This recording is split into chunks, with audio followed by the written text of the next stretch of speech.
इसी बीच अगली बड़ी खबर आपको बता दें, औरंगजेब के यार जी हां अबू आजमी पर एफआईआर दर्ज हो चुकी है। ठाणे में सपा नेता अबू आजमी के खिलाफ एफआईआर दर्ज हुई है संगीन धाराओं में।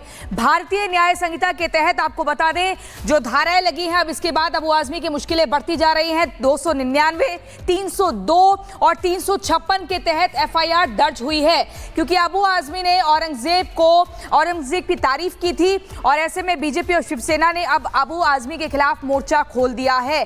शिकायत देकर देशद्रोह का केस दर्ज करने की मांग की है। लगातार आक्रोशित माहौल बना हुआ है और ऐसे में यह कहा जा रहा है कि माफी भी मांगनी होगी, लेकिन संगीन धाराओं में अब मुकदमा दर्ज हो रिमांड पर भेज दिया गया है, लेकिन हरियाणा एसटीएफ फुल एक्शन में है। एसटीएफ अब्दुल रहमान के घर की जांच करेगी, घर की तलाशी लेगी, इसके अलावा आसपास के लोगों से पूछताछ भी करेगी। लेकिन राम मंदिर पर हमले की साजिश के खुलासे से साधु संतों में भी आक्रोश है। शुरू से इनकी मानसिकता होती है जो धार्मिक प्लेस है, धार्मिक जगह है, वहां पर इस प्रकार से करें कि पूरे देश में दंगे हो और आतंकवादी गतिविधियों के द्वारा सामान्य व्यक्ति जिनका आस्था है, जिनका श्रद्धा है, जिनका विश्वास है, उसका कैसे गला घोटा जाए। इससे सनातनियों को डराया जाए कि सनातनी वहां पहुंचे ना, डर का एक माहौल बना रहे। जो भारत में हमारे हिंदू समाज के प्रति इतना बड़ा दुर्घटना फैलाना चाहता है, इसकी सख्त जरूरत है जांच की और इस व्यक्ति को फांसी की सजा होनी चाहिए। इस व्यक्ति को शीघ्र अतिशीघ्र फांसी की सजा होनी चाहिए। वक्त जैसे जैसे गुजरेगा पूछताछ होगी, आतंकी अब्दुल रहमान और राज उगलेगा। सुरक्षा एजेंसियां अब खंगाल रही हैं कि इस साजिश में और कौन कौन लोग शामिल थे और अब्दुल का मददगार आखिरकार कौन है। Bureau report, Republic Bharat.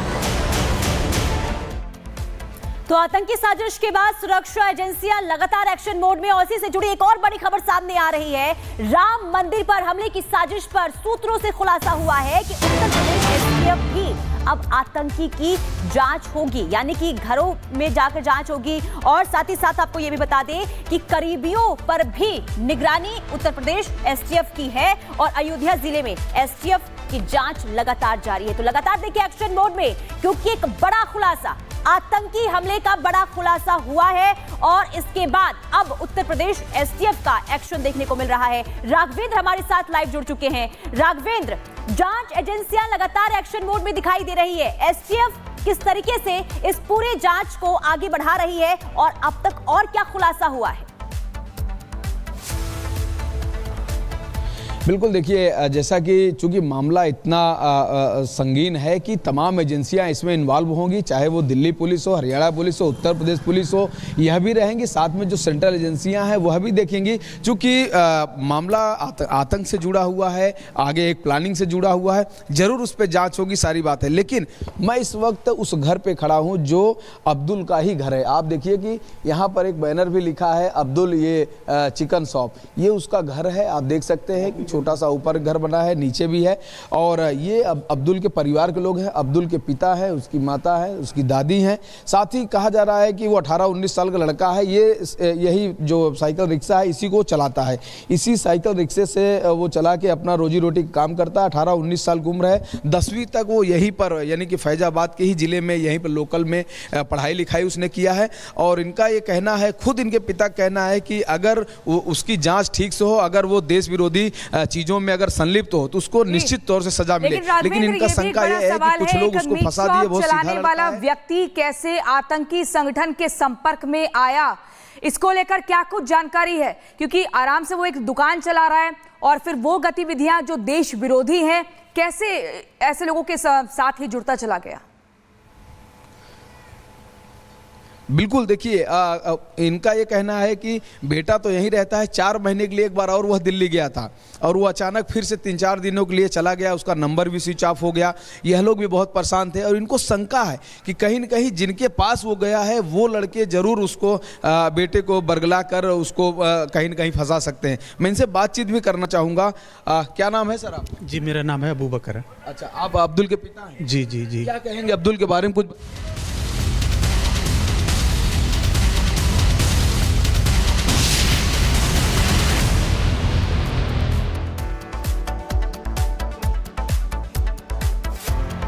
और और इसी बीच अब अगली बड़ी खबर आपको बता दें, संभल की मस्जिद पर आज इलाहाबाद हाईकोर्ट में सुनवाई होनी है।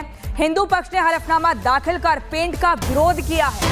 मस्जिद का असली नाम हरिहर मंदिर है, ये हिंदू पक्ष का दावा है।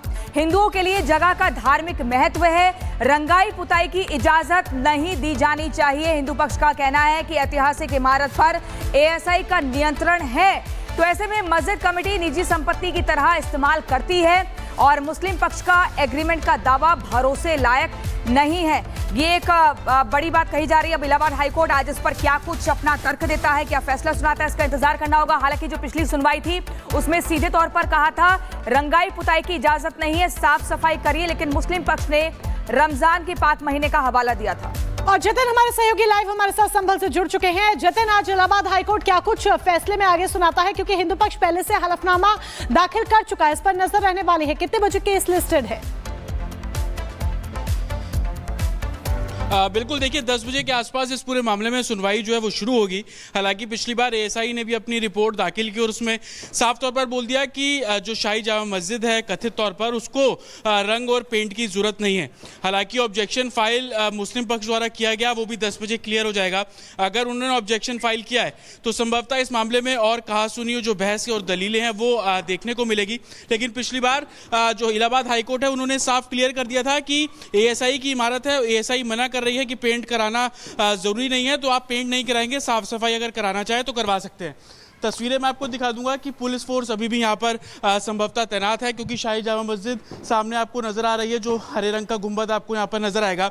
लेकिन 10 बजे जब इस पूरे मामले में सुनवाई शुरू होगी तो दलीलें एक बार फिर से दी जाएंगी। आज सबकी निगाह इस बात पर भी होगी कि क्या इलाहाबाद हाईकोर्ट की तरफ से ऑर्डर जो है वो पूरे तौर पर पारित किया जाएगा। दूसरी तरफ ये भी देखना होगा कि जो ऑब्जेक्शन फाइल अगर किया गया है उसको लेकर मुस्लिम पक्ष द्वारा क्या कुछ बातें की गई हैं, क्योंकि पिछली बार दलीलों में मुस्लिम पक्ष ने एएसआई की जो एक तरीके से रिपोर्ट फाइल की गई थी, तमाम फोटोज वीडियोस उसके अंदर अटैच किए गए थे, उसका विरोध किया था।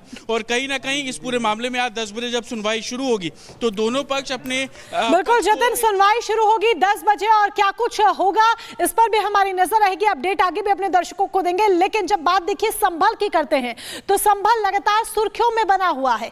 संभल में जिस तरीके से 24 तारीख को हिंसा होती है, 24 नवंबर को हिंसा होती है, उसके बाद पुलिस ताबड़तोड़ एक्शन ले रही है। इतना ही नहीं, संभल में शांतिपूर्ण माहौल कायम रहे, इसको देखते हुए संभल में एक के बाद एक पुलिस चौकी का निर्माण करवाया जा रहा है। और अब जिस नई चौकी का निर्माण हो रहा है, खास बात उसको लेकर यह है कि यह चौकी निर्माण की जा रही है सांसद जिया उर रहमान बर्क के घर के ठीक पास में।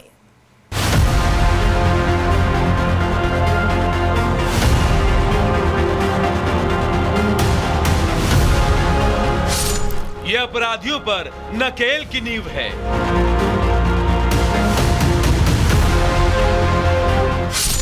यह योगी के संकल्प की नींव है। यह सनातन के सुरक्षा की नींव है। उत्तर प्रदेश के संभल में बीते साल 24 नवंबर को शाही जामा मस्जिद के सर्वे के दौरान हुए बवाल के बाद पुलिस प्रशासन सुरक्षा के कड़े इंतजाम कर रहा है। पहले शाही जामा मस्जिद के सामने सत्यव्रत पुलिस चौकी का निर्माण कार्य शुरू करा है, तो वहीं अब सपा सांसद जिया उर रहमान बर्क के घर के